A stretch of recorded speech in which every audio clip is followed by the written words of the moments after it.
Are you also feeling stuck, confused and don't know the direction? PhD का topic एक ऐसा step है जो बहुत ज़्यादा क्रूशियल है और बहुत मुश्किल भी है। लेकिन अगर आप एक सही फ्रेमवर्क और सही गाइडेंस के साथ चल रहे हो तो पीएचडी का टॉपिक चूज करना कोई बहुत ज़्यादा मुश्किल बात नहीं है। Hello everyone, I am Dr. Surbhi Acharya, PhD in Business Management, founder of Sanraj Education.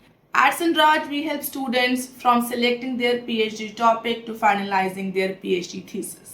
And in this video, I'm going to give you a 5-step framework of how you can decide a PhD topic that is feasible, excited, and future ready.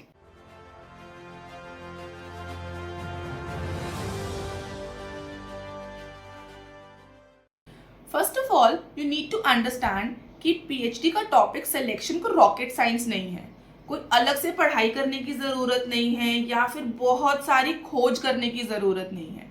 PhD का topic आपको आपसे ही मिल सकता है। कैसे, आओ समझते हैं। PhD is not about sounding smart. It's about committing to your passion, your dedication for the next 4 to 5 years. So first of all, when you are deciding your PhD topic, you need to ask these 3 questions from yourself.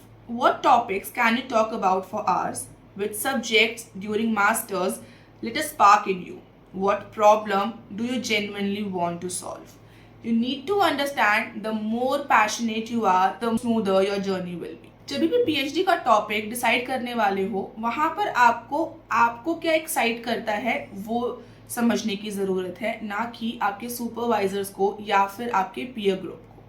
PhD आपकी है, topic आपको decide करना है and for the next 4 to 5 years उस पर आपको काम करना है। So when you are deciding your PhD topic, ये समझने की ज़रूरत है ऐसी कौन सी चीज़ है जो मुझे सॉल्व करने में मज़ा आ रहा है या जिस पे काम करने पे मुझे मज़ा आएगा। पीएचडी टॉपिक डिसाइड करना रश का काम नहीं है। टेक योर टाइम, आराम से पढ़ो, आराम से समझो और उसके बाद एक सॉलिड और फ्यूचर प्रूफ टॉपिक डिसाइड करो। सेकेंड स्टेप है स्कैन एग्जिस्टिंग रिसर्च। आपका जो भी टॉपिक आपको एक्साइट करता है, जो भी टॉपिक आप चाहते हो उस पर रिसर्च करना, first and foremost thing is go to Google Scholar and type that topic and see कि अभी तक उस पर कितना काम हुआ है। इफ़ यू फील लाइक कि आपके टॉपिक के ऊपर 100+ PhD थीसिस हैं, there are a lot of dissertation, there are a lot of research articles और उस पर बहुत सारा काम हो चुका है and still you don't find any gap in between that, then you need to change your topic and you need to redefine and reframe what you want to research. You need to find out that sweet spot जहाँ पर आपको research gap भी मिल रहा है and you understand कि इस पे और रिसर्च हो सकती है। Don't just pick a blank sheet, pick something that is relatable, has depth and is knowledgeable and is going to contribute to the society. While you are understanding or while you are choosing your PhD topic, you need to understand one thing. अगर आप same ही चीज़ के ऊपर research कर रहे हो तो आपका result भी ऑलमोस्ट सेम आएगा और शायद इससे सोसाइटी को कोई बेनिफिट भी नहीं होगा। और अगर आप चाहते हो कि आपकी रिसर्च इम्पैक्टफुल हो, सॉलिड हो, पावरफुल हो और फ्यूचर वर्दी हो, so you need to dig a lot and you need to understand कि कुछ ऐसा ढूंढो, कुछ ऐसा करो जिसमें अभी तक रिसर्च कम है या फिर रिसर्च बहुत ज़्यादा है बट उसमें गैप्स हैं।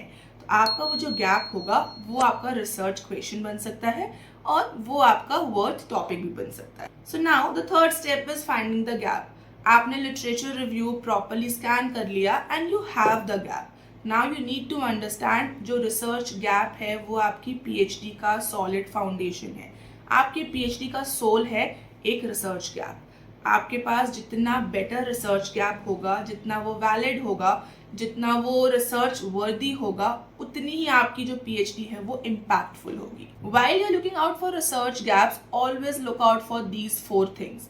1 is contradiction, 2nd, outdated data, 3rd, limited geographies, and 4th, unexplored variables. जब भी रिसर्च गैप ढूंढ रहे हो ये 4 चीज़ें हमेशा ढूंढो।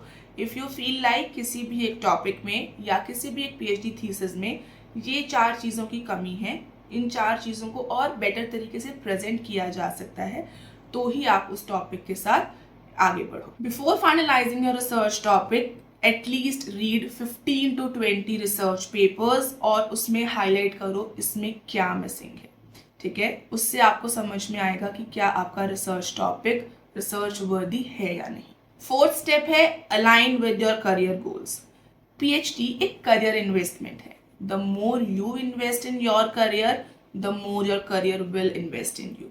Always understand this. Choose a topic that works for you. Before finalizing the topic, before finalizing your research, always ask these questions from yourself. Will this topic get you published? Will it help in teaching, industry roles, or policy jobs? Can you confidently discuss this in interview? A topic without a future is a dead end.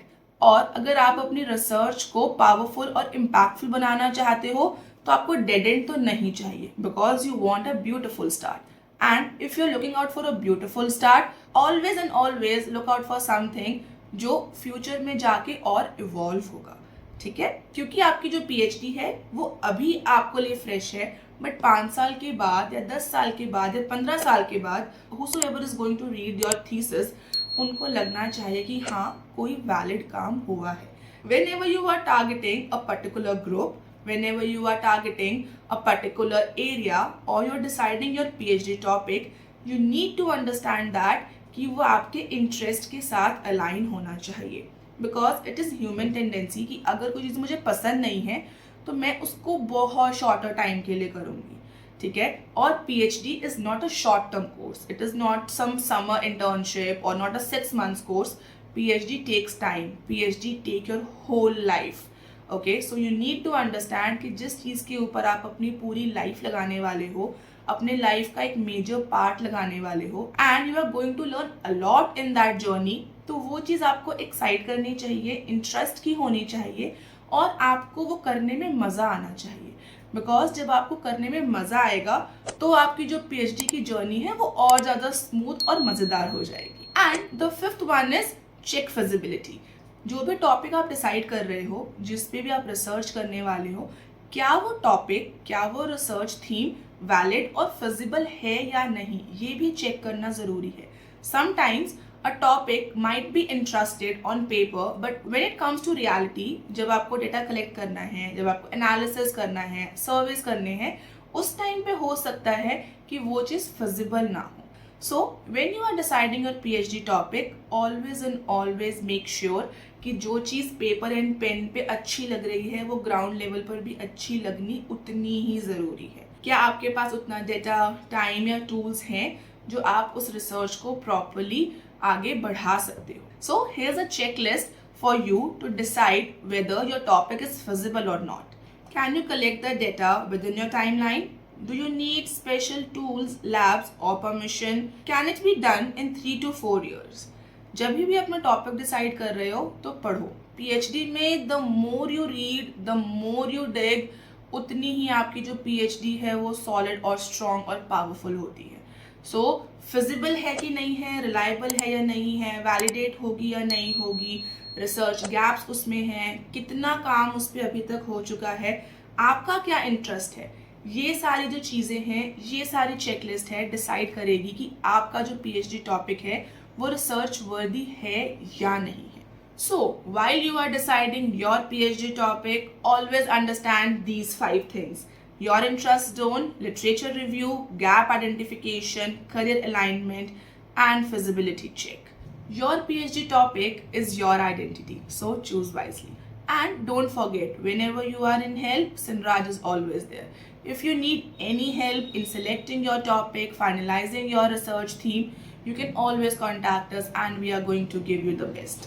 So now, अब आपके पास एक clear road map है how you can decide your PhD topic. Still, in case you need any help, all the links are given in description, and I'll be meeting you soon in next video. Till then, take care. Bye bye.